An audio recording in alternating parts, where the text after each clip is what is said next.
Well, hello everyone, Texie88 here and welcome to another review. And now we're taking a look at System 3's ZX Spectrum conversion of International Karate. Now, one thing to very keenly stress is that this is not the Spectrum version of the Amiga game I reviewed not so long ago. That was International Karate Plus, emphasis on plus. This is the predecessor to that. Although the Spectrum did later get International Karate Plus, this isn't it. This is the forerunner to that.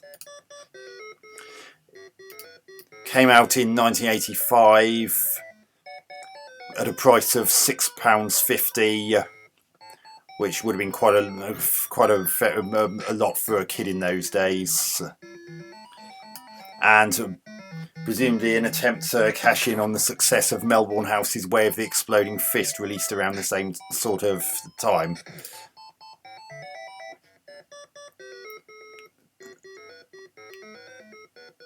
And as people know, the Way of the Exploding Fist is an absolute classic, and the Spectrum has some Spectrum version has some great moments in it and some nice crunchy sound effects. So it did raise the bar quite a bit for any kind of one-on-one fighting games that would come in its wake.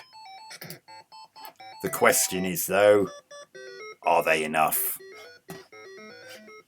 Well, that's what we're about to find out as we delve into the Spectrum version of International Karate Plus.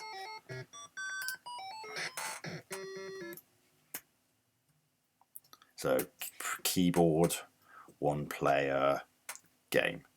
So first thing I notice is nice background. Ooh, speech. Ooh, that's some good stuff. So I'm the one with the red arrow underneath him. The control system is very similar to that of Fist. So if you're player one, the keys are Q, W, E, A, D, Z, X, C for the eight directions, and S is the fire button, which is right smack in the middle. Ugh. So, like in IK Plus, which I reviewed for the Amiga, you get full and half points depending on how clean a hit your attack was.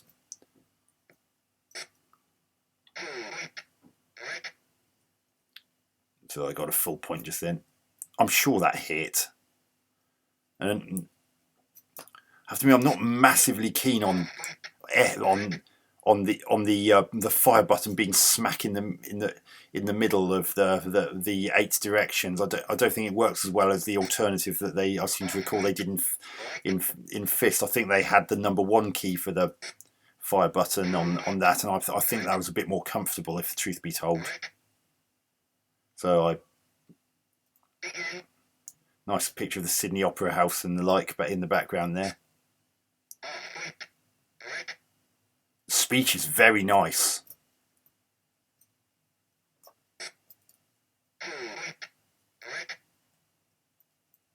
I mean, bear in mind, obviously this is an 8-bit computer with limited resources, so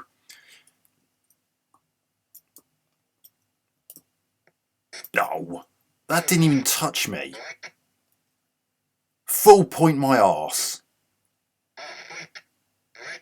Well, at least that one actually connected. So what I've witnessed is slightly iffy hit detection, and some of the controls are not really as intuitive as the equivalents in Fist, as in Way of Exploding Fist.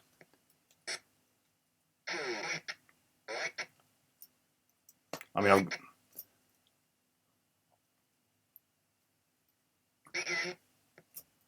ooh, nice.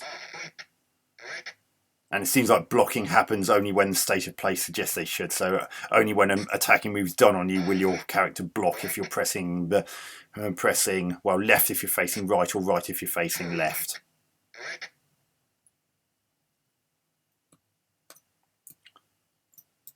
Yeah. See, look, some of this hit detection is really quite iffy.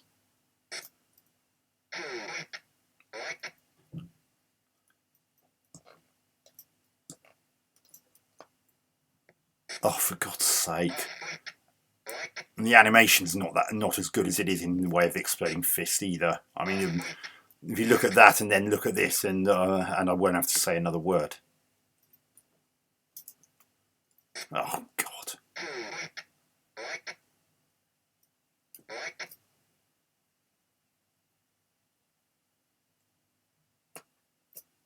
I'm sorry, I'm that hit.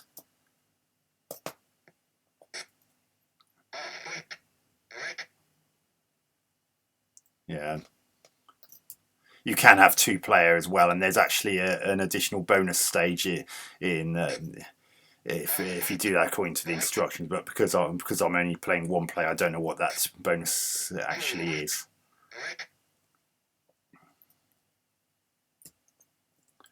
Yeah, it's definitely not as slick as a way of the exploding fist. I mean, it's not as much fun to play either.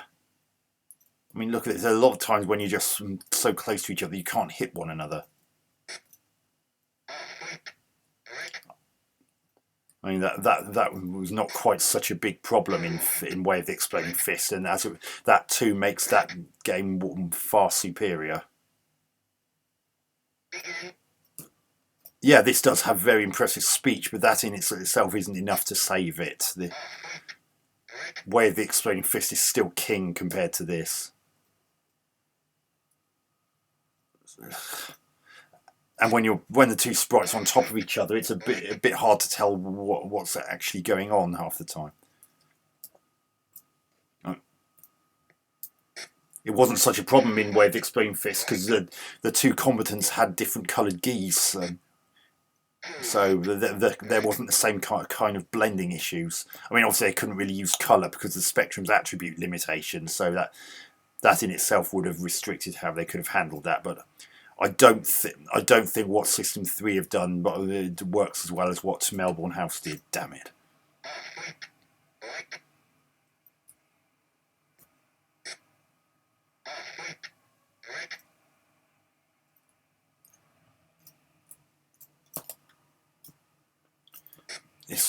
Damn it. I really don't like having S as the fire button.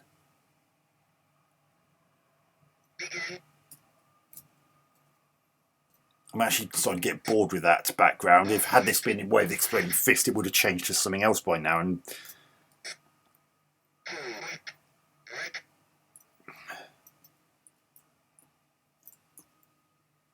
oh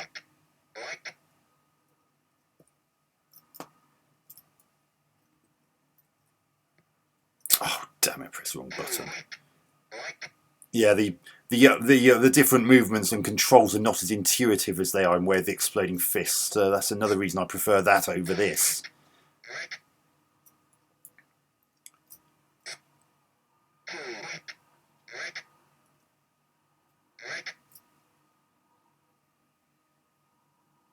Oh, give me another background. This is getting tedious.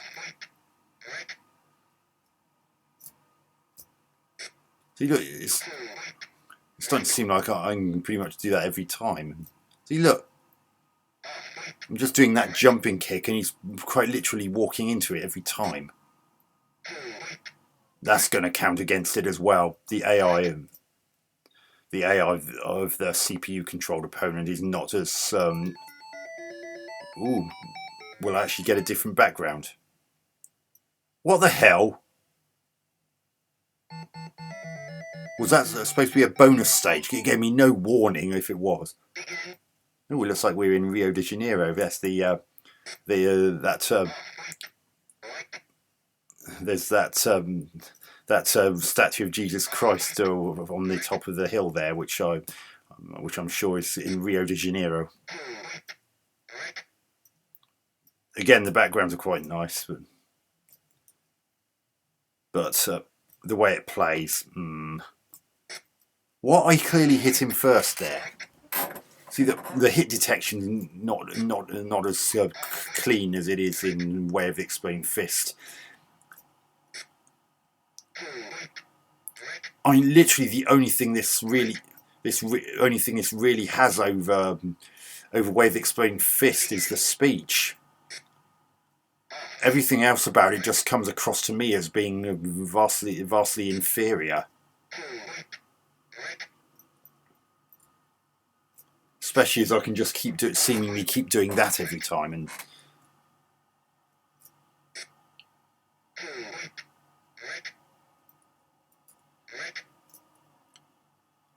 yeah.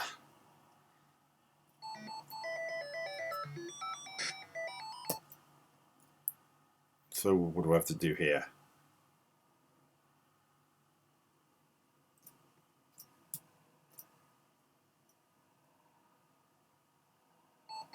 So now you fly to fight in New York.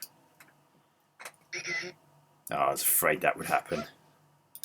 We've got the Twin Towers of the World Trade Center in the background.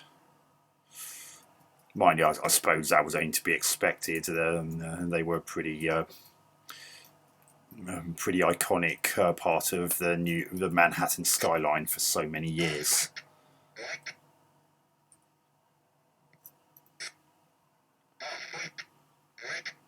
But again, nice backgrounds.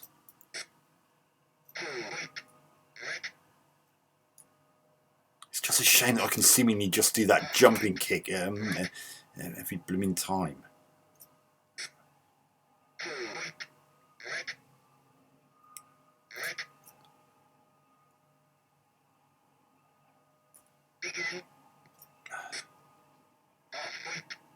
Yeah, this is definitely one of those where you really need a second player to make it even remotely interesting, because the CPU opponents are clearly not much in the way of a challenge, and even when they are, it's because of iffy hit detection and the fact that controls are not as intuitive as they are in Way of the Exploding Fist.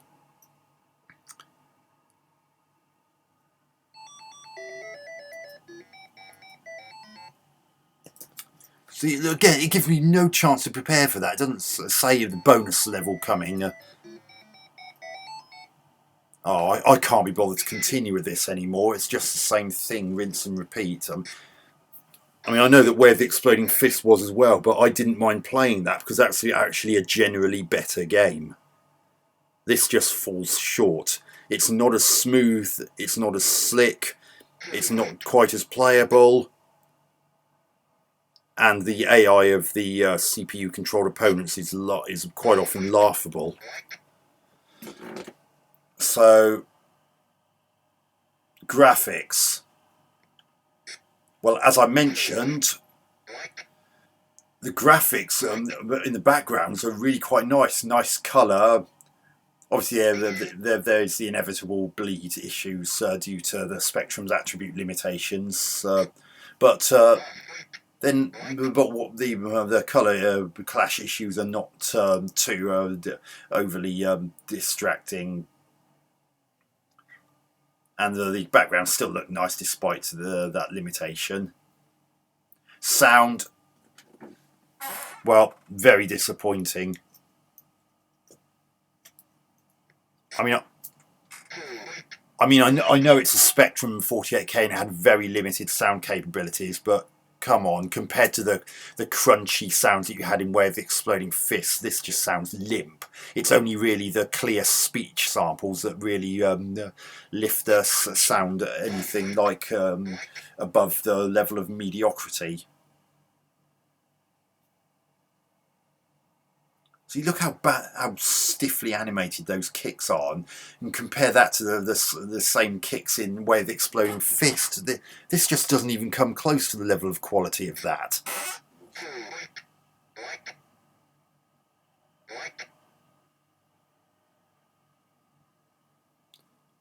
Gameplay.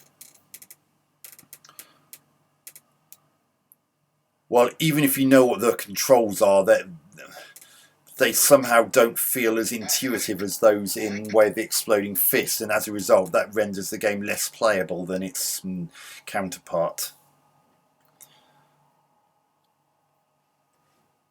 And the fact that both players, sorry, not players, both people in the fight wear exactly the same coloured gi in this. So whereas in Way of the Exploding Fist, they were coloured in such a way that that wasn't an issue. It means that when they're up close to one another, it's a bit hard to make out what's happening, and that can leave you vulnerable, or at the very least leave you wasting precious time trying to get yourself away from him, or trying to shuffle away from him. The movement, the move for going left and right isn't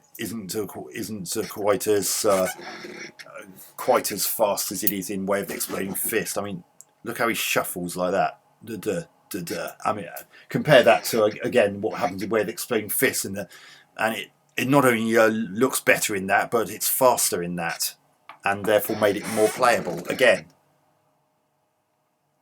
I also spotted some iffy hit detection in general, and the fact that the AI of the computer-controlled opponents is quite often so bad you can just defeat them with an instant flying kick right at the start of a round, and yeah.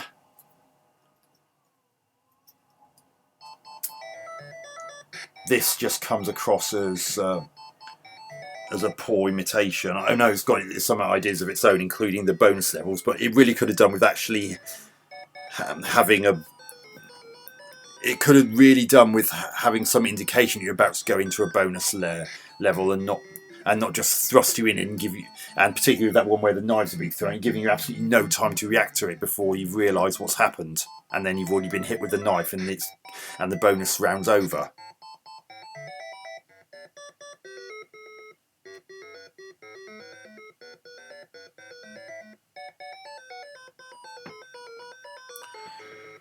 So sorry, System 3, but this doesn't really cut it, and that's putting it mildly. So I'm going to give International Karate for the Sinclair ZX Spectrum 4 out of 10. I'm sorry, but if you want a game like that, just go for Way of the Exploding Fist. It's far better and far more playable than this, and it's got much better sound effects. So anyway, I hope you enjoyed that review. Catch you on another video soon. Texie88 out.